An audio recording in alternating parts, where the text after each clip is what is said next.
I still remember the exact moment my parents told me I was too needy. It was the day my sister got $120,000, and they didn't even blink when they handed it over. Meanwhile, I was stuck scrambling to make ends meet. But that's not even the craziest part of the story. It wasn't until Forbes called that things finally turned around.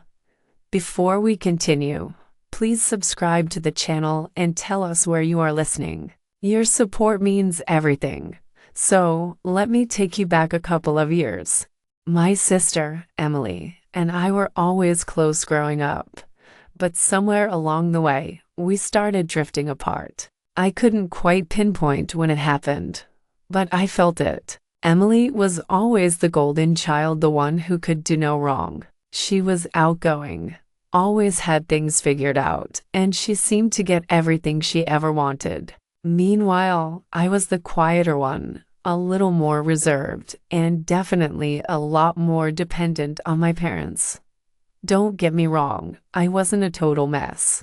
I went to college, got my degree in marketing, and had a steady job working for a small startup. But it was tough. I had student loans, a car loan, and, like most people in their 20s, I was just trying to figure things out. It wasn't easy, and there were plenty of months when I couldn't make rent without some help from my parents. And then there was Emily. She graduated a year before me, got a job at a tech company, and somehow managed to buy a house in the city with cash, no mortgage, no problem. Our parents always seemed to be proud of her achievements, which, of course, they were. But every time I would share my struggles, it felt like they brushed it off. "You're too needy," my mom would say. "You have to stand on your own 2 feet. Emily's out there making it work without asking for help." I would always nod, pretending to understand. But inside, it stung.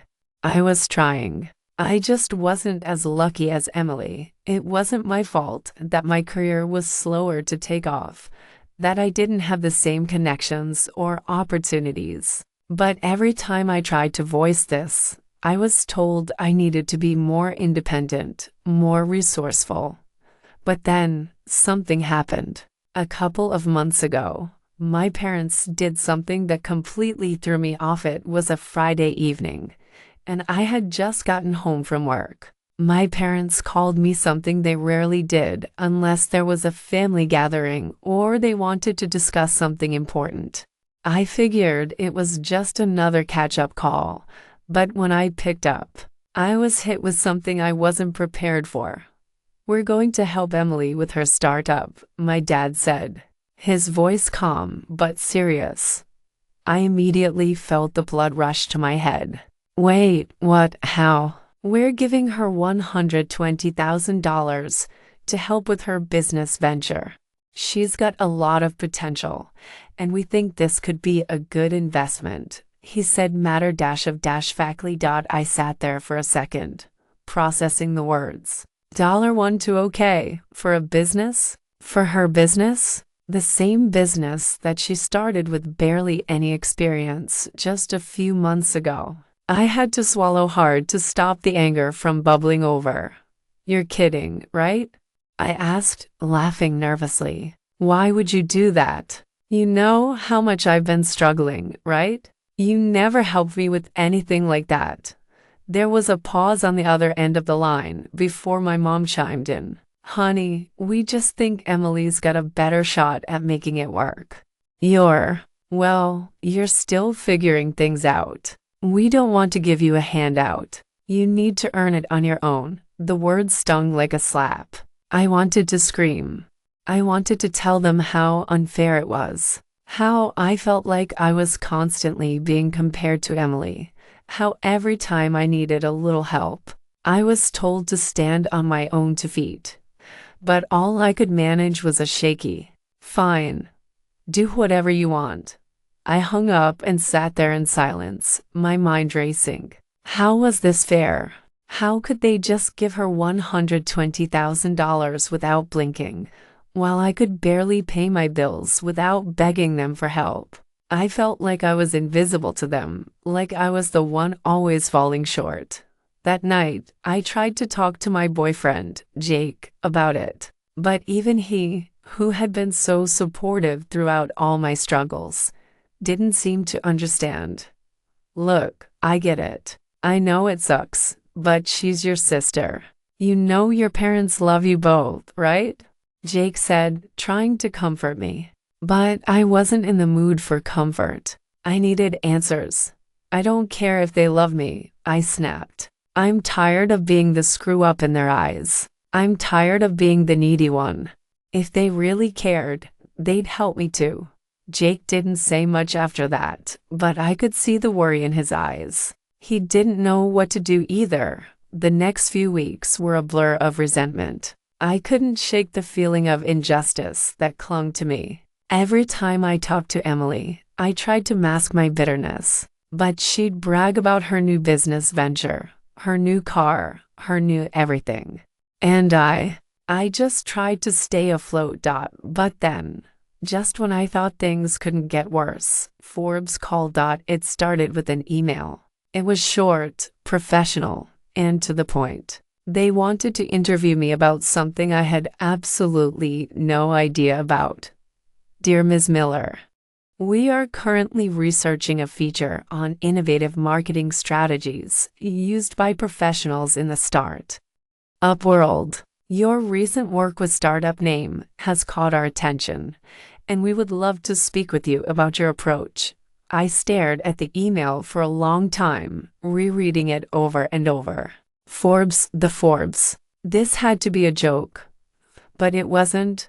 I called the number in the email and set up the interview. It turns out that a viral campaign I had worked on for my small startup had gained traction in the marketing world. We'd only launched the campaign a couple of months prior, but the response was massive. I hadn't even realized the impact it was having until Forbes contacted me. The interview went well, and by the end of it, they asked if I would be interested in a feature on my work. It felt surreal, like I was watching someone else's life unfold in front of me. How could someone who could barely pay rent just a few months ago, be getting interviewed by Forbes? The article went live a week later, and suddenly, everything changed. My phone started blowing up with messages from old colleagues, industry contacts, and even a few investors. Offers to collaborate, job opportunities, and praise from people I'd never even met. It was like I'd stepped into an entirely new world. But the real shock came when my parents called me that evening. Honey, my mom said, her voice unusually soft. We saw the article. You're doing so well. We're so proud of you. I didn't know what to say. All that resentment, all that anger, it felt silly now. It was like the recognition I had been craving finally came, but in a way I never expected. I didn't know you were proud of me, I said, my voice trembling a bit. You never really said it, my dad chimed in. We're sorry, sweetheart. We've always been proud of you. We didn't know how to help you the way we helped Emily. But now, we see your potential. We see what you've done, and we're here for you, no matter what. I let out a shaky breath, feeling something shift inside me. It wasn't perfect. It wasn't the apology I had imagined. But it was enough.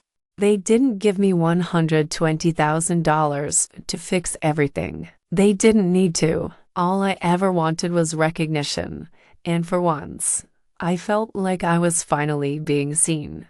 Emily called me the next day, asking if I wanted to grab lunch. Her tone was unusually bright, and I could tell she was still riding high on the success of her new venture. I debated whether or not I should bring up the whole situation, the $120,000, and my feelings about it all. But when I saw her smiling face, I realized something. I didn't need to prove anything to her. I didn't need to prove anything to anyone. I was finally on my own path. So, instead of confronting her, I just smiled back and said, sure, let's do lunch. I've got some exciting things to tell you. And for the first time in a long while, I actually felt like I was on top of the world. Not because of the feature, not because of the opportunities that followed, but because, for the first time, I knew I was exactly where I was supposed to be. So, yeah, my parents gave Emily $120,000, and they told me I was too needy. But sometimes it takes the world to catch up before people truly recognize what you're capable of. And maybe, just maybe, they'll finally see me for who I really am.